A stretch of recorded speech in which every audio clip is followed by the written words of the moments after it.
Baik, Assalamualaikum warahmatullahi wabarakatuh dan salam sejahtera buat kita semua pada kesempatan hari ini, pada pertemuan yang kesekian kali, karena ini sudah bagian keempat. Saya harap tetap fokus karena ini adalah bagian terakhir dari wirausaha kerajinan dari bahan limbah berbentuk bangun datar untuk materi prakarya dan kewirausahaan kelas 11 SMA. Baik, saya akan lanjutkan kepada materi yang berikutnya, yaitu bagian perhitungan titik impas. Nah, dalam kegiatan usaha seorang wirausahawan selalu memperhitungkan adanya titik impas atau yang sering disebut dengan break even point atau yang disingkat dengan BIP atau BEP. Analisis BEP adalah bukan BEP. Jadi nanti jangan manggil BEP gitu ya. Enggak. Bercanda.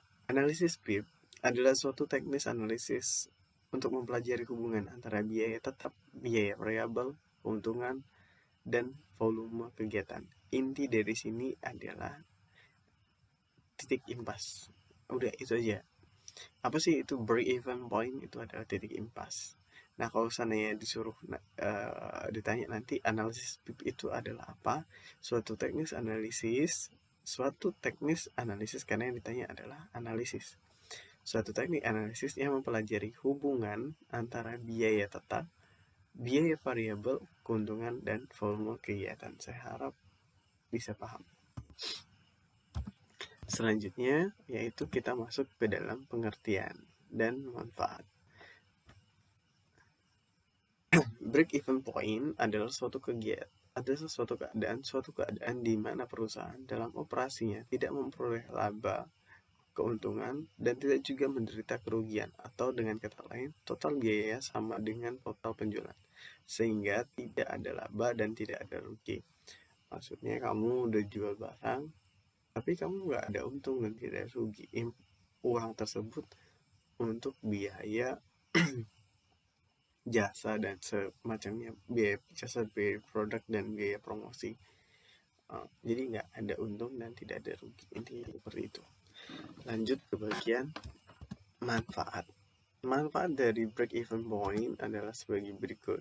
Yang pertama, alat perencanaan untuk menghasilkan laba. Alat perencanaan untuk menghasilkan keuntungan. Karena tadi kan nggak ada untung, nggak ada rugi. Di situ kamu bisa mencari keuntungan dari sebuah perusahaan.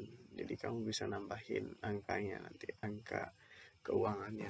Memberikan informasi mengenai berbagai tingkat volume penjualan serta hubungan dengan kemungkinan memperoleh laba menurut tingkat penjualan yang bersangkutan. Nah, yang disebut dengan tingkat volume penjualan itu adalah tingkat barang yang terjual.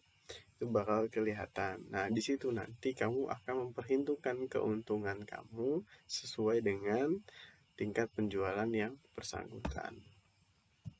Mengevaluasi laba dari perusahaan secara keseluruhan. Maksudnya itu, mengevaluasi itu menilai keuntungan dari perusahaan secara keseluruhan. Semuanya dihitung. Itulah manfaat dari break even point. Setelah dilihat, nah kamu bisa mengevaluasi, bisa menilai keuntungan dari sebuah perusahaan secara menyeluruh. Mengganti sistem laporan yang tebal dengan grafik yang mudah dibaca dan dimengerti. Jadi nanti break even point ini sifatnya itu grafik. Jadi nggak lembaran sampai tebal sebesar itu. Jadi bentuknya itu hanya grafik. Nanti disampaikan grafiknya, kemudian itulah yang akan menjadi penilaian untuk siapa? Untuk kepala bidang atau kepala perusahaannya. Lanjut ke bagian komponen BIF. Yang pertama adalah fixed cost. Fixed cost. Sebentar, saya cari dulu. Saya takut nanti salah. Kita ke bagian yang ini. Fixed cost.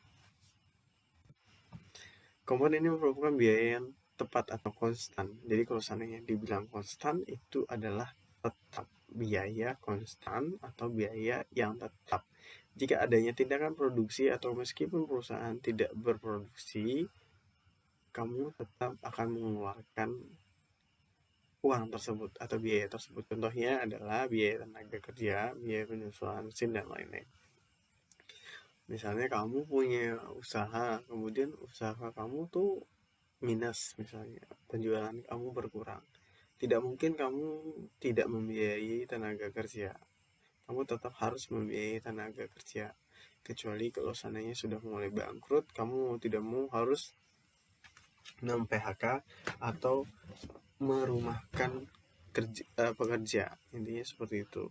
Kemudian penyusunan mesin. Mana kita tahu kalau seandainya nanti misalnya kamu punya kendaraan untuk perusahaan, kendaraan tersebut rusak atau perlu bensin juga kan, nah itu biaya penyusutan mesin. Jadi perawatan mesin itu harus benar-benar penting dan itu tidak bakal bisa diubah biayanya untuk break even point. Jadi biaya itu tetap harus ada dan tidak akan berubah walaupun apapun yang terjadi. Kemudian yang kedua adalah variable cost. Komponen ini merupakan biaya per unit yang sifatnya dinamis, tergantung dari tindakan volume produksi. Dinamis ini artinya fleksibel. Fleksibel itu artinya tergantung kamu mau meletakkan prioritas atau keutamaan di bagian mana.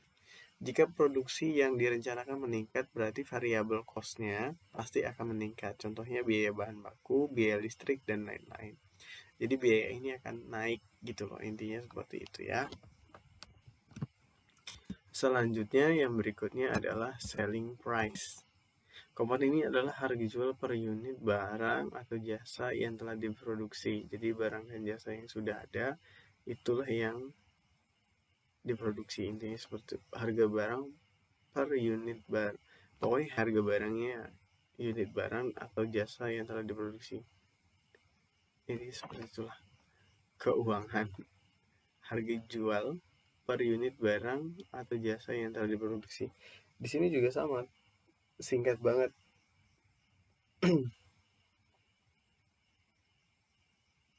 Intinya harga jual aja deh, harga jual per unit barang yang saya produksi. Pokoknya ingat harga jual. Nanti kalau seandainya saya bilang selling price, itu jawabannya adalah harga jual per unit barang. Dah, itu aja. Selanjutnya untuk yang kelas 11 ini agak berat ya, karena banyak sekali hitung-hitungannya nih. Rumus yang digunakan untuk analisis BIF yang pertama adalah dasar unit, beberapa unit jumlah barang atau jasa yang harus dihasilkan untuk mendapatkan titik impas. BIF sama dengan FC per P per FC. Kemudian dasar penjualan beberapa rupiah, nilai penjualan yang harus diterima untuk mendapatkan titik impas. FC per 1 dalam kurung minus dalam kurung FC per P. Kemudian kemudian buka kurung, kemudian ada bintang di situ. Saya juga nggak tahu bintang fungsinya untuk apa di situ karena tidak dijelaskan di sini. Kalau yang dijelaskan BIP itu apa? Itu break even point, FC itu apa? Fixed cost, kemudian P itu tidak dijelaskan di sini. P itu mungkin produksi, kemudian FC itu variable cost. Itu ya seperti itu. Kemudian perhitungan 1 minus FC per P biasa juga disebut dengan istilah margin kontribusi per unit. Itu kurang kayak kontribusi per unit. Lanjut, karena itu nggak akan saya jelaskan juga, itu terlalu berat materinya untuk kalian karena nanti fokus kalian itu adalah membuat barangnya, bukan menghitung di sini ya. Walaupun nanti sangat penting, tapi hitung-hitungannya tidak seberat ini. Intinya seperti itu. Kemudian BIP dapat dihitung dengan 2 cara. Dengan yaitu juga salah perhitungan, agak malam jadi ngantuk bawaannya, jadi tulisannya banyak yang nyeleneh. Break even point atau BIP penjualan dalam unit. BIP volume produksi menggambarkan produksi minimal yang harus dihasilkan pada perusahaan agar tidak mengalami kerugian. Kemudian break even point rupiah. Break even point rupiah menggambarkan total penerimaan produksi dengan kuantitas produksi pada saat BIP. Intinya seperti itu. Sangat sulit untuk dijelaskan tentang break even point ini. Jadi saya akan lanjut ke bagian yang berikutnya. Nanti kalau seandainya mau bertanya silahkan. Nanti kita jawab sama-sama. Bagi yang sudah paham bisa menjelaskan, bagi yang tidak paham silahkan bertanya. Kita saling sharing. Saya di sini juga butuh pembelajaran, begitu juga dengan kalian. Kemudian yang berikutnya analisis BIP tadi yang sudah dijelaskan ada suatu alat atau teknik yang digunakan untuk memanajemen untuk mengetahui tingkat penjualan tertentu perusahaan sehingga tidak mengalami laba dan tidak pula mengalami kerugian. Tidak mengalami keuntungan dan tidak juga mengalami kerugian menurut Sigit tahun 2002. Kemudian yang berikutnya adalah pengertian promosi. Nah, ini udah mulai enak nih materinya karena sudah berhubungan dengan promosi. Promosi pada hakikatnya adalah suatu komunikasi pemasaran. Jadi ini sebenarnya salah satu dari komunikasi pemasaran. Artinya aktivitas pemasaran yang berusaha menyebarkan informasi, mempengaruhi atau membujuk dan mengingatkan pasar sasaran atas perusahaan atau produknya agar bersedia menerima, membeli, dan loyal terhadap produk yang ditawarkan perusahaan. Ini menurut Jip Tono tahun 2001. Inti dari promosi ini adalah kamu menawarkan barang yang nanti barang tersebut akan dibeli. Intinya seperti itu, dibeli konsumen. Karena ini terlalu besar, saya minta dirangkum saja. Arti dari promosi adalah kamu melakukan aktivitas menyebarkan informasi produk kamu, kemudian si pembeli membeli barang kamu. Intinya seperti itu ya. Lanjut. Tujuan promosi secara umum. Yang pertama adalah meningkatkan permintaan dari para pemakai, industri, dan atau konsumen akhir. Yang kedua, meningkatkan kinerja perusahaan. Yang ketiga, mendukung dan mengkoordinasi kegiatan personil selling dan iklan. Oke, ternyata cuma ada 3. Saya jelaskan di sini karena saya sedikit paham. Yang di bagian ini meningkatkan permintaan dari para pemakai, industri, dan konsumen akhir. Maksudnya gini, tujuan promosi itu ya ini meningkatkan permintaan dari pemakai industri. Jadi kamu kalau seandainya promosi ya inilah tujuan dari promosi. Yang kedua meningkatkan kinerja perusahaan, itu jelas. Dengan promosi jelas nanti peningkatan produksi juga peningkatan kinerja perusahaan juga akan meningkat dari promosi. Pasti nanti banyak sekali pembeli yang membeli barang kamu secara tidak langsung. Peningkatan kinerja perusahaan juga akan meningkat. Mendukung dan mengkoordinasi kegiatan personil selling dan iklan. Jadi personil selling itu kamu jual sendiri gitu loh, personil selling.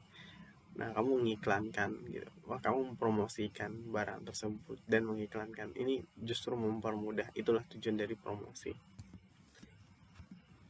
4 jenis kegiatan promosi menurut Kotler 2001 halaman 98 sampai halaman 100. Di sini ada periklanan atau advertising, kemudian penjualan tatap muka atau personal selling, kemudian publisitas atau publicity, kemudian promosi penjualan atau sales promotion, kemudian pemasaran langsung atau direct marketing. Nah, ini ada 5 dan tolong diingat. Kemudian melakukan promosi yang efektif. Yang pertama tadi yang dijelasin, karena ini sama semua, tidak ada perbedaan, cuman ada tambahan menggunakan cara di atas namun ditambah dengan bagian-bagian seperti yang di periklanan. Nah, penjualan periklanan advertising bukan advertising tapi penjualan tatap muka atau personal selling. Sifat-sifat penjual tatap muka atau personal selling yang pertama adalah personal atau adanya kontak langsung dengan konsumen. Jadi satu dengan konsumen yang lain. Itu sifatnya.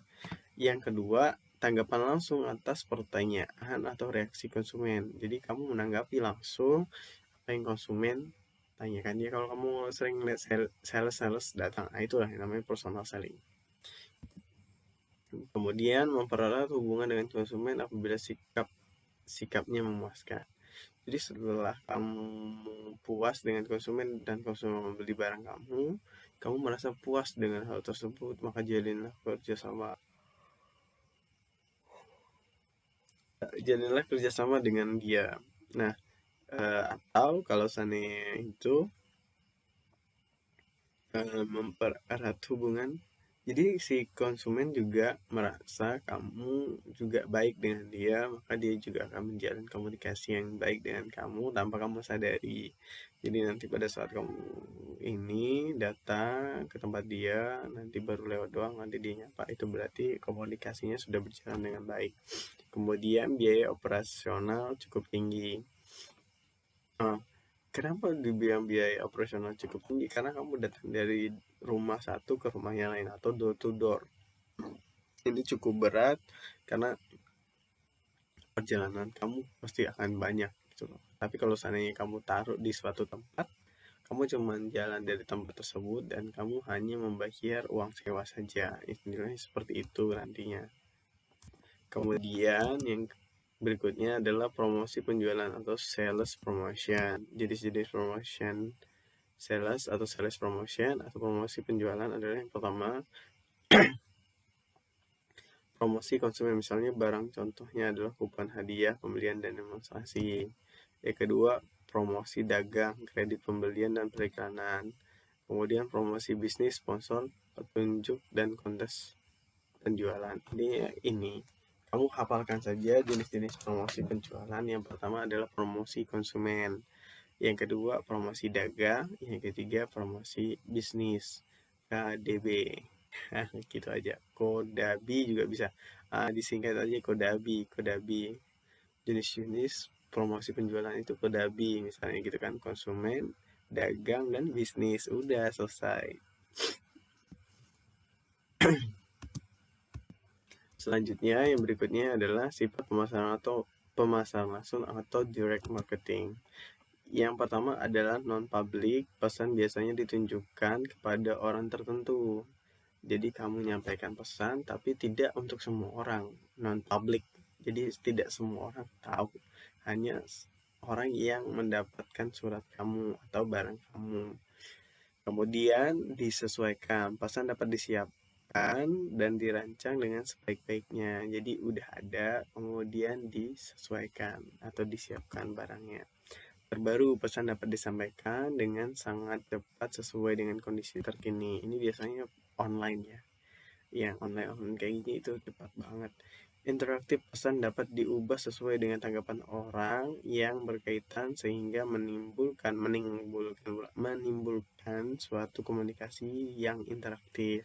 Kalau non public itu tidak semua orang tahu, kalau disesuaikan itu disiap dan dirancang, kalau terbaru itu pesan dapat disiapkan dengan sangat cepat sesuai dengan kondisi terkini. Pokoknya ada tulisan kondisi terkini, lah itu yang terbaru, sifat pemasaran langsung. Kemudian interaktif itu diubah sesuai tanggapan orang, itu interaktif, intinya seperti itu. Lanjut ke yang berikutnya, promosi secara online. Promosi secara online itu bisa melalui Facebook, saya sebutkan platformnya aja, berbagi melalui Pinterest. Ini untuk HP Apple, kalau HP lain itu bisa juga, kalau nggak salah saya, cuman agak berat. Kemudian selalu aktif di situs media sosial seperti Twitter atau semacamnya, Instagram bisa. Kemudian membuat blog, nanti saya akan jelaskan bagaimana cara membuat blog untuk promosi. Kemudian buat jaringan sama pebisnis. Nah, promosi secara online itu ya kamu jalin bisnis lewat WA, kamu sampaikan ini. Nah, itu penting banget ya. Nanti di jaringan pebisnis ini nanti kamu sampaikan promosi tersebut biar mereka yang menyampaikan promosi kepada orang lain. Kemudian blog walking ini maksudnya bukan blog ya, tapi kamu itu setelah masuk ke, misalnya anggap aja Facebook ya, jadi nanti namanya bukan blog walking tapi Facebook walking. Intinya itu dia itu datang ke sebuah situs status atau sebuah blog atau sebuah website, nanti dia komen di bawahnya. Nah, komennya itu berisikan iklan kamu. Nah, itu yang dinamakan blog walking. Kemudian yang berikutnya adalah mengirim alamat web kita ke situs Facebook. Nah, ini penting ya. Misalnya kamu udah punya situs blog tadi, udah punya blog, tapi blog kamu tidak diketahui oleh orang banyak, tapi kamu punya banyak pengikut di Facebook, Instagram, atau Twitter. Ya silahkan dimasukkan ke dalam status Facebook, Twitter, atau Instagram, atau Pinterest tadi. Kemudian menggunakan iklan ini cukup berat dan cukup mahal, biasanya seperti itu ya. Kalau kalian sering nonton di Kompas TV itu ada pasangiklan.com. Nah, itu menggunakan iklan secara online. Contohnya seperti itu. Kemudian menulis media online lain. Nah, ini selain blog tadi, bisa media-media yang lain yang kamu inginkan. Seperti itu ya. Selanjutnya saya agak cepat karena juga sudah jauh malam buat saya, mata saya juga udah ngantuk. Kalau kalian ngelihat saya itu saya juga udah ngantuk, udah merah ya. Gak apa-apa lah ya. Jadi kalau seandainya nanti penyampaian dari saya tidak sesuai, yaitu bisa langsung datang saja ke sekolah untuk siswa saya, atau bisa langsung komen di video di bawah ini ya. Kemudian yang berikutnya adalah laporan kegiatan usaha kerajinan, pengertian, dan manfaat. Laporan kegiatan usaha dibuat dan disusun secara sistematis, cermat, dan logis. Intinya laporan kegiatan dibuat secara sistematis, cermat, dan logis. Bukan sistematis, kemudian apa ya? Kalau yang pas di pemilu itu sistematis, masif, kemudian apa? Bukan yang itu, tapi sistematis itu artinya tersusun dengan baik, cermat, artinya benar-benar sudah sesuai, dan logis. Logis itu ya harus nyata, harus sesuai, jangan tidak sesuai. Manipulasi, nah itu sudah tanda-tanda bibit korupsi mulai tumbuh di dalam diri kamu. Jadi harus logis ya. Penyusunan laporan kegiatan usaha merupakan penyampaian informasi tentang maju mundurnya pengolahan usaha sehingga akan tercipta komunikasi antara yang melapor dengan pihak yang diberikan laporan. Pihak yang melapor siapa? Ya, sekretaris dari perusahaan tersebut atau orang yang berkompeten di bidang tersebut. Nah, yang diberikan itu siapa? Pimpinan kamu, entah itu bos kamu, manajer kamu, mandor kamu, atau semacamnya. Nah, itu sangat penting ya membuat pelaporan seperti ini. Karena mereka tidak tahu yang dibawa seperti apa. Tujuannya adalah untuk memberikan keterangan tentang masalah kegiatan usaha sehingga dapat diketahui oleh pimpinan atau bagian yang menyusun laporan kegiatan usaha. Nah, ini yang saya jelasin tadi. Lanjut. Menganalisis laporan. Pada dasarnya yang perlu dianalisis dalam pelaksanaan kegiatan usaha adalah yang pertama, bidang kegiatan usaha. Yang kedua, rugi atau untung. Yang ketiga, bidang keuangan. Yang keempat, bidang permodalan. Yang kelima, bidang administrasi dan pembukuan. Yang keenam, bidang ketenaga kerjaan. Yang ketujuh, bidang pemasaran. Dan yang terakhir, bidang organisasi. Kenapa semua itu harus dianalisis? Karena semua bagian ini cukup penting. Biaya kegiatan usaha, kamu lihat kegiatan usahanya seperti apa. Kemudian untung atau rugi itu juga harus dilaporkan. Keuangan juga pasti harus dilaporkan. Permodalan, kamu dapat uang dari mana? Nah, itu nanti itulah yang menjadi titik perhitungan produk kamu, penjualan kamu, dan keuntungan kamu. Kemudian administrasi dan pembukuan itu jelas dimasukin laporannya. Ketenaga kerjaan, berapa banyak tenaga kerja kamu, dibayar berapa, dan semacamnya. Kemudian pemasarannya, laporan pemasaran ini misalnya saya nyampaikan di pasar untung kita segini, kita terjual segini. Nah, itu harus dilaporkan juga, jangan tidak dilaporkan. Kemudian organisasi juga harus penting. Siapa ketuanya, sekretarisnya, bendaharanya, kepala bidang di bagian tenaga kerjanya, permodalannya, pemasarannya siapa sih? Nah, itu semua juga harus dilaporkan secara baik. Intinya seperti itu. Mungkin itu saja video dari saya. Siap-siap untuk minggu depan kita ulangan saya usahakan di hari Senin. Jadi harus siap-siap, tetap semangat, karena setelah itu nanti saya akan banyak sekali kegiatan, dan saya harap kalian semua bisa bekerja sama dengan saya. Silahkan diisi absennya dan silahkan kerjakan tugasnya, saya tunggu, saya berikan waktu kepada kalian. Mungkin itu saja yang bisa saya sampaikan. Jika ada yang pengen ditanyakan, silahkan tanyakan di bawah. Yang ingin memberikan saran, yang membangun atau kritik, buat saya itu tidak masalah.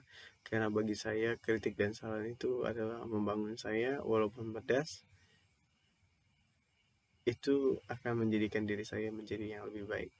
Mungkin itu saja yang bisa saya sampaikan. Tetap semangat, tetap jaga kesehatan, tetap semangat belajar, jangan putus asa karena kita pembelajaran jarak jauh. Mungkin itu saja yang bisa saya sampaikan. Wabillahi taufiq wal hidayah. Assalamualaikum warahmatullahi wabarakatuh dan selamat malam karena posisinya hari ini malam.